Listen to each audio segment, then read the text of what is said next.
Así que nuestra fe nos tiene que dar la seguridad de que estamos con Él, no importa lo que nos pase, y de que Él tiene el control, no importa para dónde vamos. Y la pregunta es: ¿cuánto valoro lo que Dios me ha dado? Que no se puede medir con lo que yo gano ni con lo que yo compro, porque la salvación es intangible, tú no la puedes tocar. Y Jesús vino a morir por nosotros para que fuéramos salvos. No hay otro propósito, ni hay otro diseño en la vida de Jesús. Es para que nos fuéramos para el cielo. Que cuando saliéramos de este mundo, donde la polilla corrompe, ¿verdad? Donde la polilla daña, donde se calcomen las cosas, se pudren, se dañan, cogen moho, que no tuviéramos nuestra fe en estas cosas de aquí, sino que nuestra fe estuviera en las cosas del cielo. Vamos a la Escritura, capítulo 13 del Evangelio de Mateo.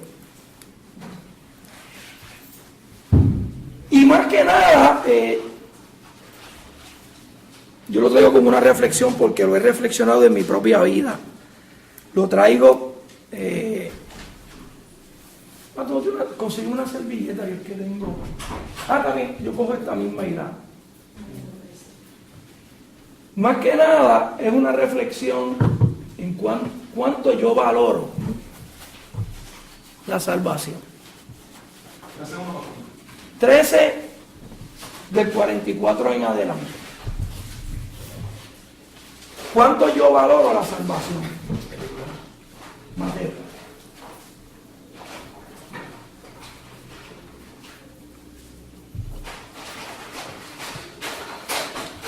Y leemos en el nombre del Padre, del Hijo y del Espíritu Santo.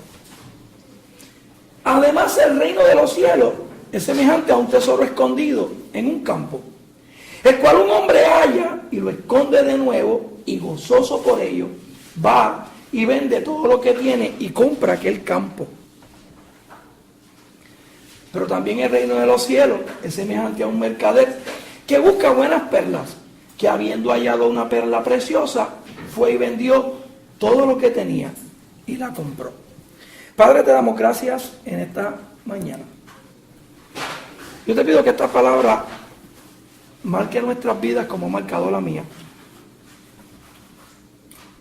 Y te pido, Espíritu Santo,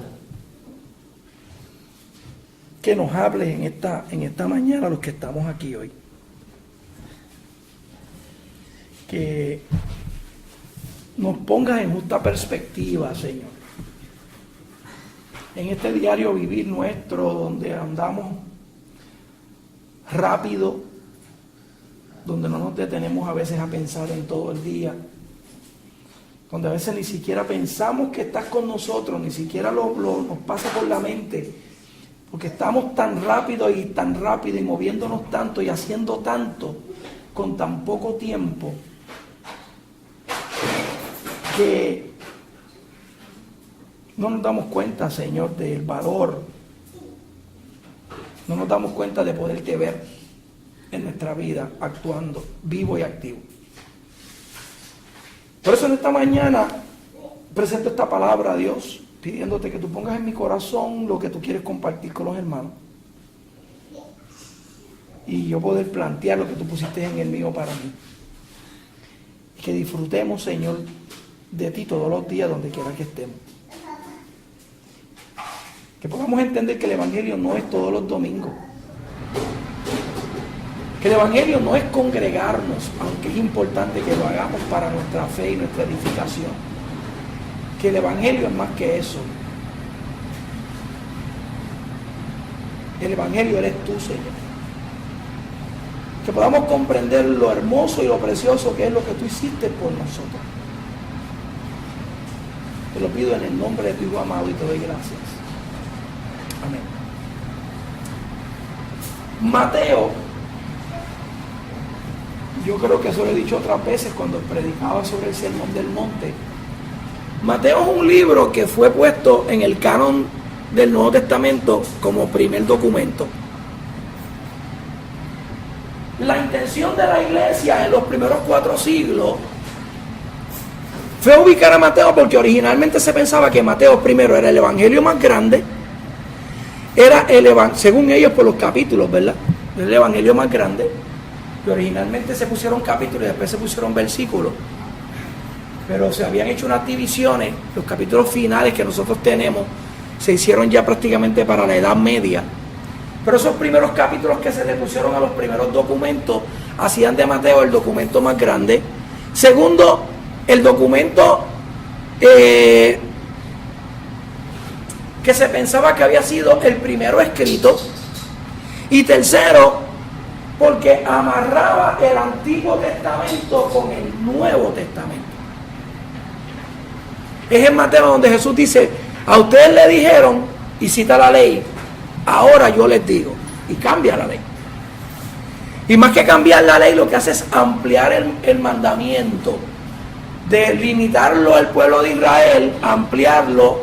O sea, un ejemplo, a ti te dijeron, ama a tu prójimo, es ama a tu enemigo. Aunque en el mandamiento, en la ley, ese versículo existía, el énfasis de los judíos era en amar al prójimo. ¿Y quién era el prójimo? Los judíos mismos. El gentil era el enemigo. Jesús dice, no. Ahora tú tienes que amar a tu enemigo. Y si te da una bofetada en una mejilla, ponle la otra. Y si te quitan una capa, dale la túnica. O si te quitan la túnica, dale la capa. Y si te dicen que camina una milla, que era lo que un soldado o un centurión le podía demandar a alguien para que le cargara sus cosas, camínale 2. Le pedía a la gente mucho más de lo que la interpretación de los fariseos y saduceos de la ley demandaban del pueblo de Israel. Era el evangelio que amarraba el Antiguo Testamento con lo que se llamó para ese entonces el Nuevo Testamento. Ahora bien, otra cosa que es un cuarto elemento por la cual ellos lo pusieron ahí, es que este evangelio tiene 5 discursos de Jesús.